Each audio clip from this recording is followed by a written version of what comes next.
નમસ્કાર weather analysis સાથે હું છું વેધર ઓફ ઇન્ડિયા. આજના આ વિડીયોમાં જોઈશું તો ગુજરાતમાં હવે વરસાદી માહોલ બન્યો છે અને 23 જૂન બાદ ગુજરાતમાં ઝડપથી આગળ વધવાની શક્યતા દેખાઈ છે.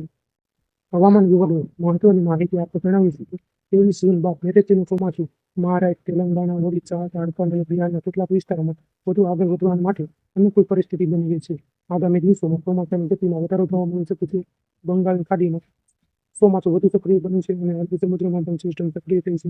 આ વર્ષે ચોમાસાની બે મુખ્ય શાખાઓ બંગાળની ખાડીની શાખાઓ વધુ મજબૂત સાબિત થઈ રહી છે, જેના કારણે પૂર્વ અને ઉત્તર પૂર્વ ભારતના વિસ્તારોમાં ભારે વરસાદની પ્રવૃત્તિ જોવા મળી રહી છે. હવામાન વિભાગ અનુસાર 22 જૂન સુધી પશ્ચિમ બંગાળ અને સિક્કિમ, જ્યારે 25 જૂન સુધીમાં પૂર્વોત્તર ભારતના અનેક રાજ્યોમાં ભારે વરસાદ પડવાની શક્યતા છે. હાલ કેટલાક રાજ્યોમાં હીટવેવની પણ શક્યતા છે. ચોમાસું આગળ વધી રહ્યું હોવા છતાં દેશના કેટલાક ભાગોમાં ગરમીની પ્રકોપ હજુ યથાવત છે. મહારાષ્ટ્રના વિદર્ભ વિસ્તારમાં, પૂર્વ મધ્યપ્રદેશ અને ઉત્તર પ્રદેશના પૂર્વીય વિસ્તારોમાં આગામી 4 થી 5 દિવસ સુધી હીટવેવ જેવી સ્થિતિ રહેવાની શક્યતા છે. કાલે એક થંડરસ્ટોર્મ પણ આગાહી છે. હવામાન વિભાગે છત્તીસગઢ, રાજસ્થાન અને આંધ્રપ્રદેશના કેટલાક વિસ્તારોમાં ગાજવીજ અને તેજ પવનો સાથે વરસાદ પડવાની સંભાવના વ્યક્ત કરવામાં આવી છે. હાલ ગુજરાત માટે શું આગાહી કરવામાં આવી છે જોઈએ તો ગુજરાતમાં આજે અને આવતીકાલે અનેક જિલ્લાઓમાં વરસાદી માહોલ રહેવાની શક્યતા. ખાસ કરીને ગુજરાતમાં આજે સૌરાષ્ટ્રમાં ભાવનગર છે, અમરેલી છે, ગીર સોમનાથ છે, દીવ છે, રાજકોટ છે અને બોટાદ આ વિસ્તારોમાં છૂટાછવાયા સ્થળોએ ગાજવીજ સાથે અતિ ભારે વરસાદ પડવાની શક્યતા છે.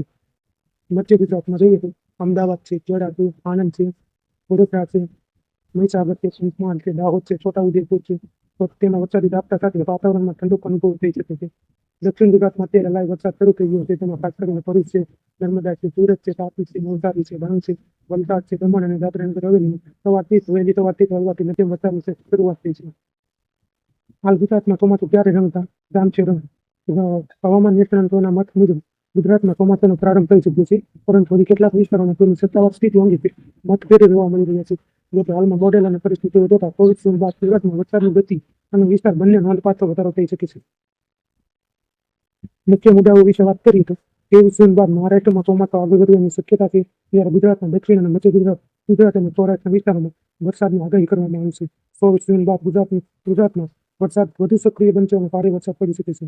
કેટલાક રાજ્યોમાં હીટવેવ અને થંડરસ્ટોર્મની સ્થિતિ પણ સર્જાઈ શકે છે.